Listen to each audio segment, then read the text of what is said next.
warahmatullahi wabarakatuh. Selamat pagi kakak-kakak kelas 8. Tetap semangat. Apa kabar hari ini? Semoga selalu dalam lindungan Allah. Bertemu kembali dengan Bu Nurul. Untuk hari ini, materi matematika yang akan kakak pelajari adalah sistem koordinat kartesius. Ini merupakan bab baru. Sebelum belajar, mari kita berdoa terlebih dahulu. Bismillahirrahmanirrahim. Rabbi zidni ilma warzuqni fahma, amin. Tapi sebenarnya koordinat kartesius ini bukan bab baru. Sudah pernah kakak temui waktu SD kalau kakak ingat, ya. Sekarang diulang kembali. Untuk di SMP, diharapkan setelah kakak belajar sistem koordinat, kakak dapat menjelaskan kedudukan titik dalam bidang koordinat kartesius yang dihubungkan dengan masalah kontekstual. Nah, bentuk sistem koordinat seperti ini nih, ya. Dan di sebelah sini ada foto. Di sini namanya René Descartes. Ini adalah penemu sistem koordinat kartesius. Coba lihat, di sini ada keterangan Bapak filosofi modern. Jadi bukan seorang matematikawan loh, tapi menemukan teori matematika. Hebat bukan? Nah, makanya kakak jangan kalah hebat. Tujuan dan manfaat apa sih yang kakak peroleh setelah belajar bab sistem koordinat? Yang pertama, mengetahui cara membaca denah lokasi. Yang kedua, membaca peta serta mengetahui garis lintang dan garis bujur. Nah, ini berkaitan dengan pelajaran IPS, ya kan? Nah, konsep utama dalam membaca peta, membaca garis lintang dan garis bujur ada di matematika, jadi saling berkaitan. Dan yang terakhir, membantu arsitek dalam merancang denah rumah. Kakak kalau memiliki cita-cita menjadi seorang arsitek, kakak harus paham betul dengan materi ini. Ya, supaya bisa tahu dalam merancang, dalam menentukan posisi-posisinya, ukuran-ukurannya. Jadi harus paham dengan materi ini. Jadi harus disimak dengan sebaik-baiknya. Oke, kita lanjut. Nah, materi apa saja yang akan dipelajari di sini? Ada 5 dan nanti harus kita selesaikan dalam satu pertemuan. Karena awal September sudah harus PTS, sedangkan masih ada satu bab lagi. Ya, mari kita selesaikan dalam satu pertemuan. Yang pertama pengertian, yang kedua kuadran, yang ketiga posisi titik terhadap sumbu X dan sumbu Y, yang keempat posisi titik terhadap titik asal dan titik A, B, titik tertentu, dan yang terakhir kedudukan garis terhadap sumbu X dan sumbu Y. Nah, mari kita bahas satu persatu. Dari yang pertama, sebelum pengertian, di sini ada pemanasan terlebih dahulu. Kita perhatikan ilustrasi dari gambar dan di sini ada keterangan. Andi adalah seorang tour guide. Ia akan mengantar turis untuk berkeliling kota wisata di Bandung. Sebelumnya, Andi diminta melaporkan letak tempat penting di kota wisata tersebut sesuai denah berikut. Tadi ya, sesuai tujuan utama dalam belajar sistem koordinat dapat membaca denah. Coba kakak bisa nggak membaca denah ini? Mari kita bantu Andi sekaligus kita belajar pemanasan. Nah, berdasarkan denah di samping, yang diminta letak dari stasiun. Yang stasiun ada di mana? Nih, stasiun ada di sini. Nah, letaknya ada di titik berapa? Ada di huruf dan angka berapa tepatnya? Kita lihat bahwa stasiun ada di sini. Jika ditarik ke bawah, ketemu huruf G. Dan ditarik ke samping, harus lurus ya, membuat garisnya, ketemu angka 4. Jadi stasiun terletak di titik G, 4. Nah, selanjutnya kantor polisi. Kantor polisi terletak ada di sini. Nah, maka titiknya kita lihat ke bawah C, lalu ke samping 9, maka terletak di titik C, 9. Ini maaf ya, ini tipe.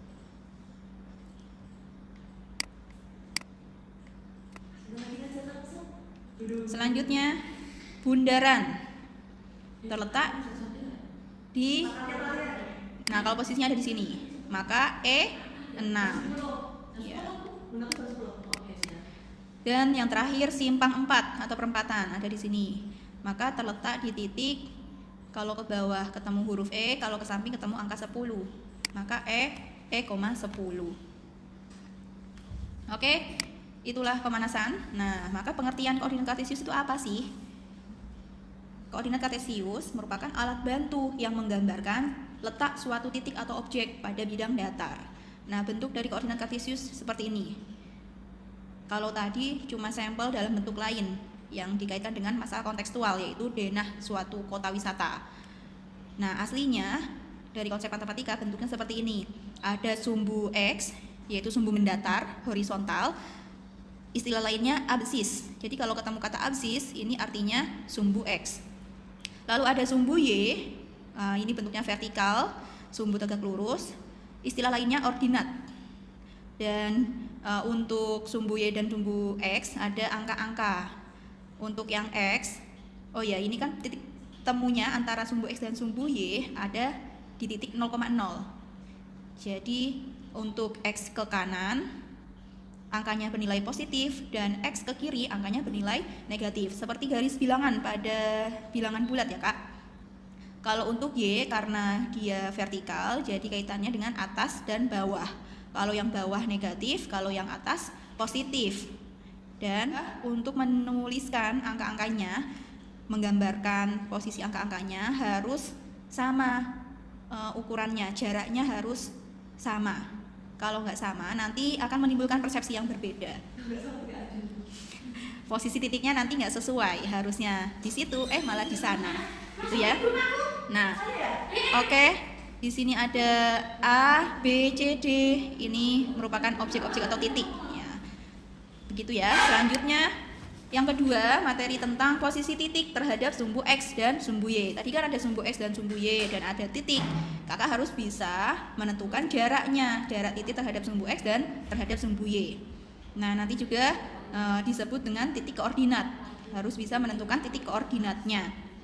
Kita langsung ke contoh. Di sini pertanyaannya berapa jarak titik A terhadap sumbu X dan sumbu Y. Lalu berapa koordinat titik A? Kita jawab A di mana? Posisinya ada di sini. Jarak titik A terhadap sumbu X, berarti kita lihat ke bawah. Karena sumbu X ada di bawahnya titik A.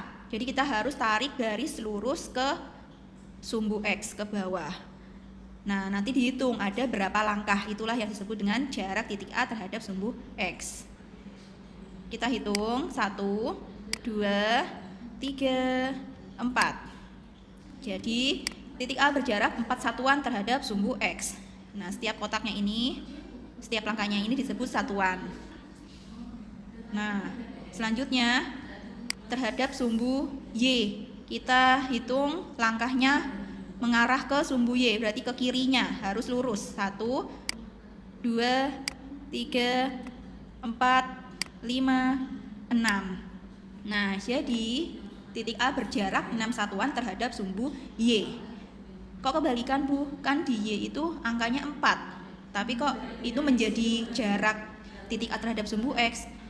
Nah, iya kalau untuk jarak berarti kan dilihat dari sumbu X itu berapa langkah.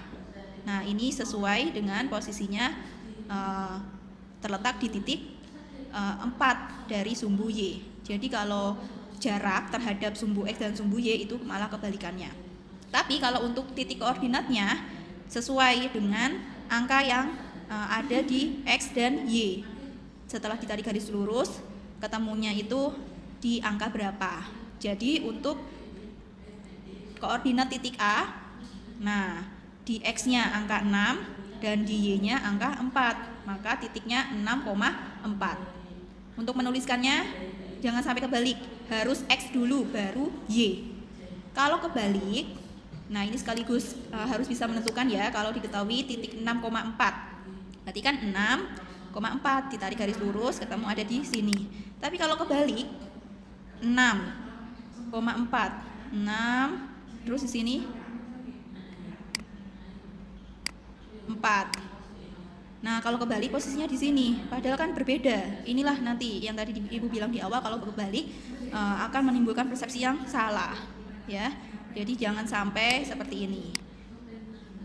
Yang benar 6,4, X-nya 6, Y-nya 4. Tapi kalau untuk jarak tadi dibalik. Titik koordinat harus X, Y. Berarti titik B di sini berapa? Kita lihat X-nya 6, Y-nya 5. Jadi titik B min 6, Ya, seperti itu. Next. Materi yang ketiga yaitu tentang kuadran. Kenapa sih ada kuadran? Tadi kan ada sumbu X dan sumbu Y yang berpotongan di titik 0,0. Nah, sehingga membagi 4 wilayah. 4 wilayah inilah yang disebut dengan kuadran. Karena ada 4, jadi istilahnya kuadran 1, 2, 3, 4. Dimulai dari sebelah kanan atas, lalu ke kiri, kuadran 2, lalu ke bawah, kuadran 3, lalu ke samping kanan bawah, kuadran 4. Jadi dia berlawanan dengan jarum jam. Nah, sehingga nanti ketika ditanya seperti ini, terletak di kuadran berapa koordinat titik-titik berikut? Yang pertama R, min 1,2. Mari kita jawab. Nah, posisi R, min 1,2. Oh, ada di sini. Kalau dilihat dari gambar, langsung ketahuan bahwa R ada di kuadran 2. Tapi selain dilihat dari gambar, bisa juga dilihat langsung dari angkanya. R itu min 1,2, X-nya negatif, Y-nya positif. Oh, langsung bisa kita ketahui ada di kuadran 2. Nah, mari kita langsung menentukan, dilihat dari titiknya aja ya, angkanya saja. Untuk T 1,-4. Nah, X-nya positif, Y-nya negatif. X-nya positif, Y-nya negatif. Oh, berarti ada di kuadran 4. Nah, kalau digambar seperti ini posisi T-nya. 1,-4. Jadi ada di kuadran 4. Dan yang terakhir titik U 4,5. X maupun Y-nya positif. Berarti ada di kuadran 1. Kalau digambar posisinya seperti ini. Selanjutnya, yang ketiga, posisi titik terhadap titik asal. Titik asal itu titik 0,0, titik pusatnya tadi ya. Nah, kita langsung saja ke masalah kontekstual. Di sini ada denah suatu kampung perkemahan. Pos utama merupakan pusat dari kampung perkemahan, sehingga koordinat pos utama 0,0. Nah, coba diperhatikan dulu. Di sini ada posisi tenda 1, pos 3, pos 1, pasar, perumahan, hutan yang sudah menempati posisi titik koordinat masing-masing. Pertanyaannya, tentukan posisi tenda 1 dan hutan terhadap pos utama. Tenda 1 di mana? Tenda 1 ada di sebelah kanannya pos utama. Nah, mari kita jawab. Posisi berarti tadi sama kayak posisi terhadap sumbu X dan sumbu Y, berarti jaraknya berapa? Nah, tenda 1 berada 2 satuan ke timur dari pos utama. Karena di sini ada arah mata angin, atas itu utara, kanan itu timur, kiri barat, bawah itu selatan. Jadi kita langsung menjelaskannya menggunakan arah mata angin, ya. Dari pos utama, tenda 1 kemana? Ke kanan timur. Berapa langkah? 1, 2. Jadi 2 satuan ke timur dari pos utama. Karena dia langsung lurus dari pos utama, dari titik 0,0, sehingga langsung didapatkan titiknya 2,0. X-nya 2, Y-nya 0 karena dia tepat lurus dengan pos utama, hanya geser ke kanan, nggak geser ke atas maupun ke bawah. Jadi Y-nya 0. Selanjutnya hutan ada di sini ya. Nah, ini agak jauh nih, harus hati-hati. Ada di sebelah kiri dan sebelah atas. Kalau ke kiri artinya arah mata anginnya barat. Ada berapa langkah? Langsung dilihat saja angkanya. Kita tarik garis lurus dari hutan. Nah, ketemu di sumbu X berapa? Min 8. Jadi 8 satuan ke barat. Nah, untuk Y-nya berarti kita tarik ke kanan, ketemu angka 5. Jadi 5 satuan ke utara. Sehingga titiknya min 8,5. Nah, kenapa min? Karena dia ke kiri. Ya, untuk menyebutkan titik koordinatnya min, tapi untuk menjelaskan dalam deskripsi seperti ini nggak usah minus. Karena minus di sini sudah ditunjukkan dengan kata-kata ke barat. Ini artinya kiri, minus. Seperti itu ya. Oke, kita lanjutkan. Yang keempat, posisi titik terhadap titik tertentu. Nah, kalau tadi dari titik asal 0,0, kalau yang ini titik tertentu, terserah nanti dilihat dari titik-titik yang lain kecuali titik 0,0. Caranya sama untuk menentukan jaraknya, tergantung titik tertentunya berapa, acuannya di mana, ada di titik mana. Itulah yang dimaksud dengan titik tertentu. Tergantung acuannya atau patokannya dilihat dari titik mana. Sama seperti yang tadi, di sini ada denah kampung perkemahan. Pertanyaannya, tentukan posisi kolam terhadap tenda 4. Kolam, kita cari. Kolam. Ini kolam di sini. Nah, terhadap tenda 4. Tenda 4 ini. Oke, kita jawab. Kita tarik ke, berarti tenda 4, dari tenda 4 ke kolam. Kanan atau kiri? Ya, ke kiri. Ke kiri berapa langkah? 3 langkah. Dan ke bawah berapa langkah? 1 langkah. Kalau ke kiri berarti barat. Ke barat 3 langkah. Dan ke bawah berarti arah mata anginnya selatan. Berarti ke selatan 1 langkah. Sehingga jawabannya untuk kolam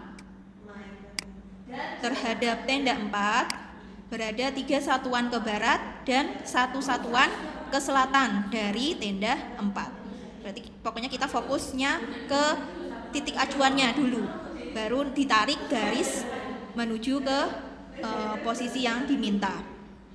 Supaya lebih paham, contoh yang kedua, posisi pasar terhadap tenda 3. Nah, berarti yang ditanya pasar. Ada di mana pasar? Pasar ada di sini. Nah, acuannya apa? Yang ditanya dari mana? Dari tenda 3. Kita cari tenda 3. Oh, ini. Lumayan jauh. Nah, berarti kita hitung dari tenda 3 menuju pasar. Berarti ke arah kanan dan ke atas.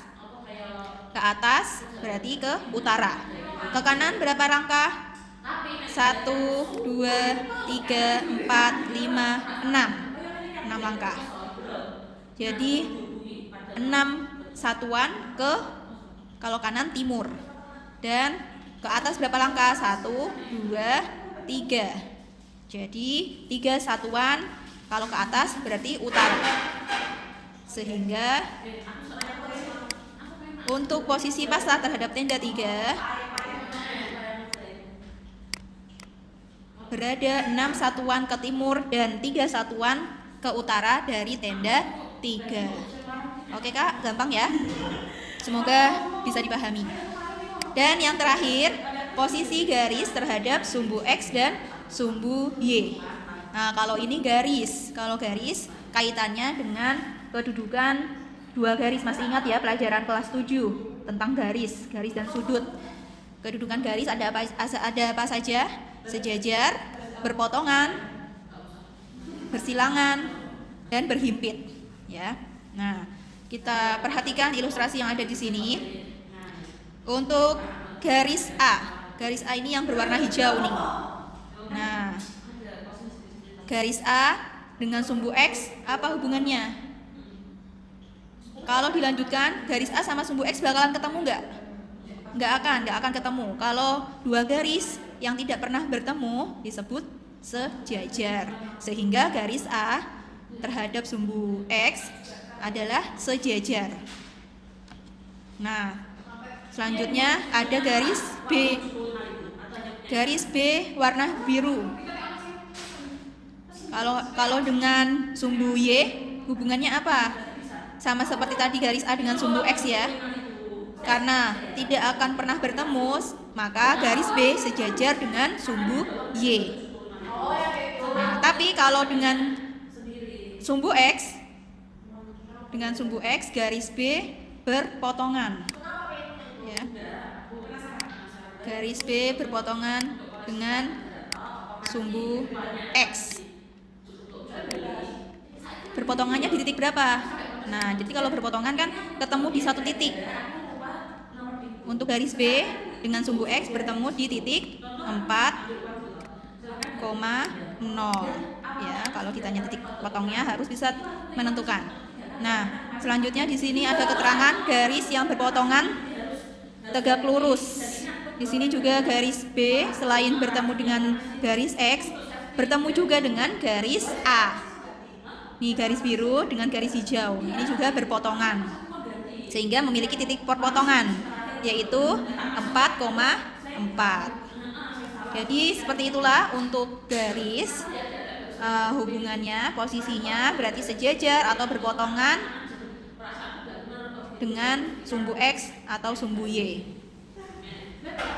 Nah, yang terakhir supaya paham dengan materi-materi yang tadi, ada 5 materi: pengertian, kuadran, posisi titik terhadap sumbu X dan sumbu Y, posisi titik terhadap titik asal dan titik tertentu, dan posisi garis terhadap sumbu X dan sumbu Y. Sekarang kakak latihan soal supaya Bu Nurul tahu seberapa jauh pemahaman kakak dengan materi ini. Ya, ada 3 soal. Yang pertama, tentukan koordinat titik-titik berikut dan tentukan juga berada di kuadran berapa titik tersebut. Ya, ada titik A, B, C, D, E, dan F. Ada 6 titik. Tentukan koordinatnya. Titik koordinatnya berapa? Berapa, koma berapa? X-nya berapa, Y-nya berapa? Dan soal yang kedua, di sini ada denah tata surya. Nah, ini kontekstual nih. Yang ditanyakan tentukan posisi bumi terhadap planet Jupiter. Nah, jadi harus kakak tentukan acuannya, yang menjadi titik acuan siapa, yang mau dicari posisinya siapa. Ditariknya dari titik acuannya. Yang B, tentukan posisi planet Saturnus terhadap planet Mars. Sama, ini caranya juga seperti itu. Harus tahu titik acuannya, ditarik dari titik acuan menuju titik yang ditanyakan. Dan soal yang terakhir, soal yang ketiga, yang A, garis apa saja yang sejajar dengan sumbu X. Di sini ada garis Z, garis W, garis L, garis H, dan garis K. Kakak harus tentukan mana yang sejajar dengan sumbu X.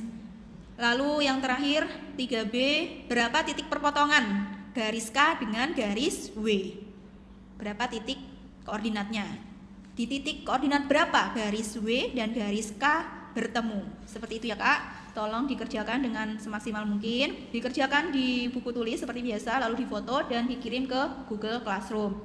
Semoga kakak diberi kemudahan dan kelancaran dalam mengerjakan latihan soalnya. Latihan soal ini sekaligus untuk membantu Bu Nurul dalam mengetahui seberapa jauh kemampuan kakak setelah belajar sistem koordinat kartesius. Jadi mohon dikumpulkan tepat waktu. Karena minggu depan kita sudah ganti bab baru. Kita sudah beralih dari bab sistem koordinat. Baik, terima kasih atas perhatiannya. Semoga video penjelasan materi ini bermanfaat. Kurang lebihnya mohon maaf. Sampai ketemu di video berikutnya. Tetap semangat. Wassalamualaikum warahmatullahi wabarakatuh.